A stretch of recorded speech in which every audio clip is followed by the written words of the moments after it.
Les gars, on a Pedri, Gavi au milieu de terrain du côté du Barcelone, mais actuellement, on a Vinicius, Rodrigo sur le front de l'attaque. À chacun son duo.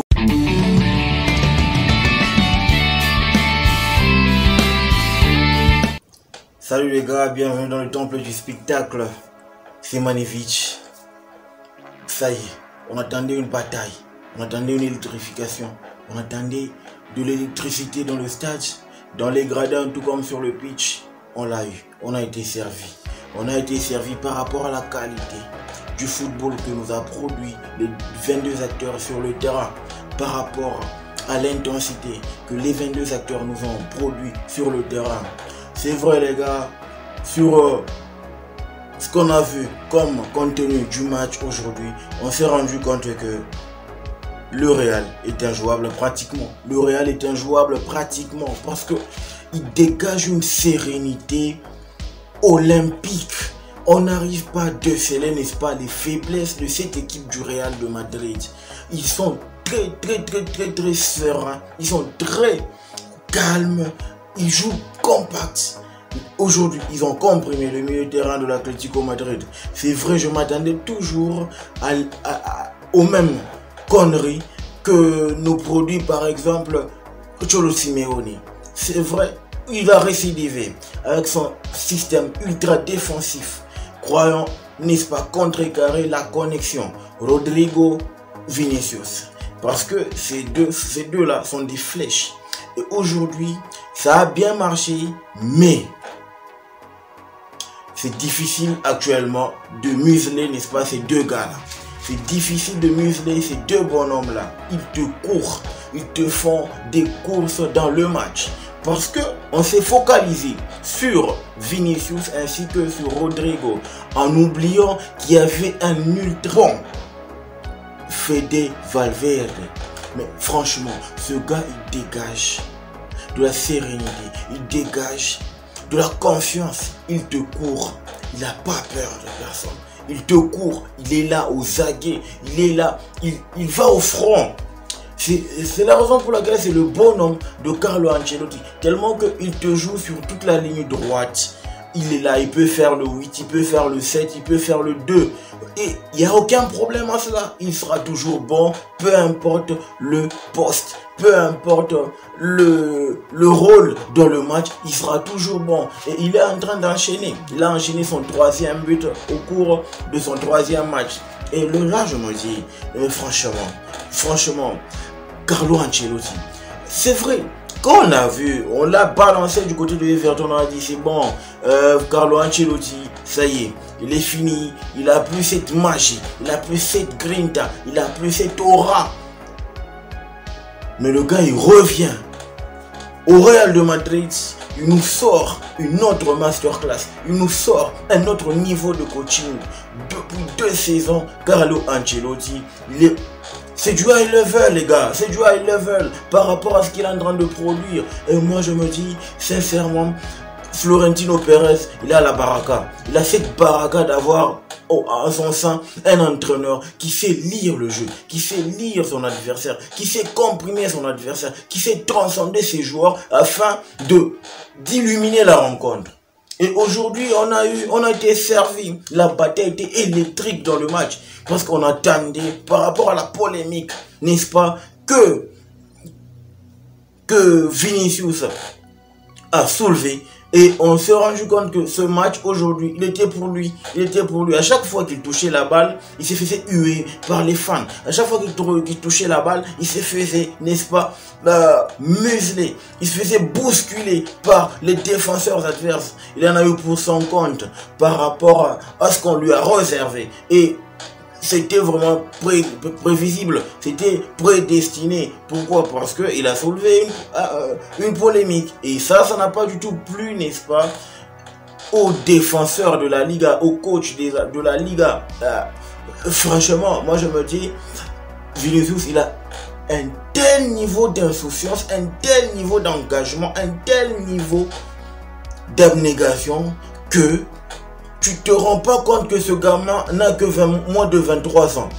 Tellement qu'il est serein, il est en train de jouer dans un collectif qui est vraiment propice, dans un collectif qui est où il est pour son football. Et moi je me dis sincèrement, mais est-ce que le Real, on n'est pas en train de les voir imbattables? Parce que moi je me dis, est-ce que vous êtes en train de vous rendre compte que ce Real là devient de plus en plus injouable? On est au bout de 7 matchs, c'est en autant de matchs, autant de victoires. Et on se dit, qui seront là pour les bousculer? Qui seront là pour les contrecarrer? Qui seront là pour annihiler, n'est-ce pas, toutes leurs actions, annihiler leurs plans? Et on n'a pas encore de réponse. On n'a pas encore de réponse. Et actuellement, il n'y a aucune équipe qui est à même, n'est-ce pas, de les bousculer. Toutes les grosses cylindrées qui viennent pour imposer leur style, le Real de Madrid les comprime. Le Real de Madrid sort toujours du lot. Vinicius, chapeau bas. Les gars, on a Pedri, Gavi au milieu de terrain du côté du Barcelone, mais actuellement, on a Vinicius, Rodrigo sur le front de l'attaque. À chacun son duo, à chacun sa paire. Et moi, je me dis que ça va être électrique, ça va être bonito. Pourquoi? C'est ça même. Le Real et le Barça, ils vont essayer de balayer déjà leur concurrence et faire marche à deux, et donner, n'est-ce pas, du beau football, donner du plaisir à les voir jouer. Ah, sincèrement, moi j'ai été bluffé par rapport à ce que nous a produit. C'est l'Atlético de Madrid, le Real de Madrid. Sérieux, on a deux bonnes équipes. L'Atlético a juste péché par rapport à El Cholo. El Cholo ne veut pas innover. C'est ce que j'ai dit. El Cholo ne veut pas innover. Pour lui, il reste ferme à ses convictions. Il est convaincu qu'actuellement, avec son football, il peut aller loin. Je ne remets pas en cause ses compétences. Mais je remets en cause ses choix. Tu sais que tu es en train de jouer le Real de Madrid. Une équipe joueuse. Mais, nous t'était le but de la réduction du score.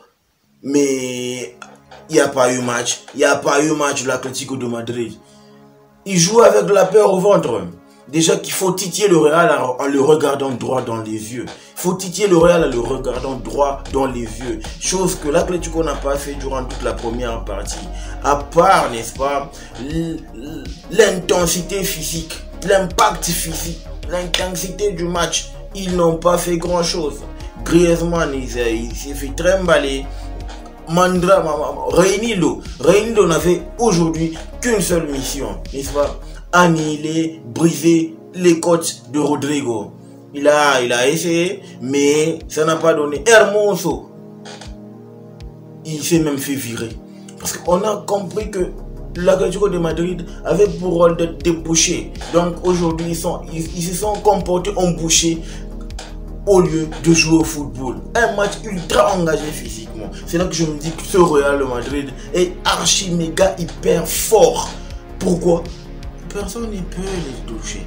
Ils sont injouables, les gars. Ils sont à un niveau qu'on ne peut plus mettre des virgules. Qui va, n'est-ce pas, contrecarrer leur match? Qui va contrecarrer leur plan? C'est à se demander que actuellement, ce Real là, qui va le déboulonner? C'est du béton, c'est compact, c'est fort, c'est uni, c'est serein, c'est confiant et ça déroule tout seul. Et ça déroule. Quel joli but de la part de Rodrigo Goes.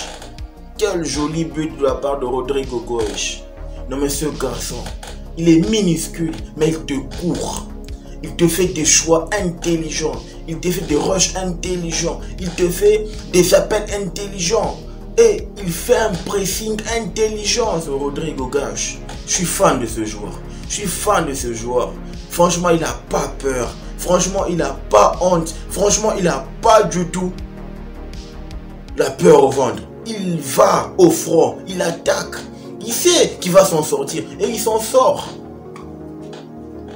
Benzema, on n'a même pas senti l'absence de Karim Benzema. On n'a même pas senti cette absence. Hein. Parce que Rodrigo a fait le taf. Rodrigo a fait le jeu.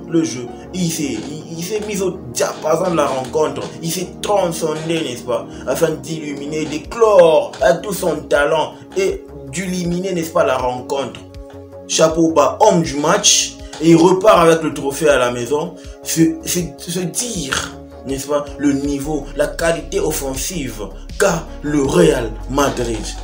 Mais ils sont galactiques, ils sont top. Chapeau bas à ce collectif que regorge, n'est-ce pas, le Real Madrid. Waouh, waouh, waouh, les garçons, ils ont vraiment éliminé de l'Atlético de Madrid. S'en voudront principalement à partir du moment où ils ont réduit le score. Ils se sont rendus compte qu'ils pouvaient mieux faire déjà au tout début de la rencontre. Un autre fait marquant, Joao Félix. Joao Félix, je me dis, mais pourquoi il a fait ce choix de rejoindre l'Atlético de Madrid? Moi, je remets en cause son choix. Je remets en cause sa décision, n'est-ce pas, de ne pas opter pour une équipe joueuse, de ne pas opter pour une équipe qui prône le jeu offensif et de choisir Cholo Simeone. Déjà, gars, tu sais très bien que quand tu viens, on va pas jouer pour toi. On va pas organiser tout autour de toi. Tu vas cravacher, n'est-ce pas, pour sortir du lot. Mais aujourd'hui, ce qu'il a fait, franchement, waouh, waouh, les gars.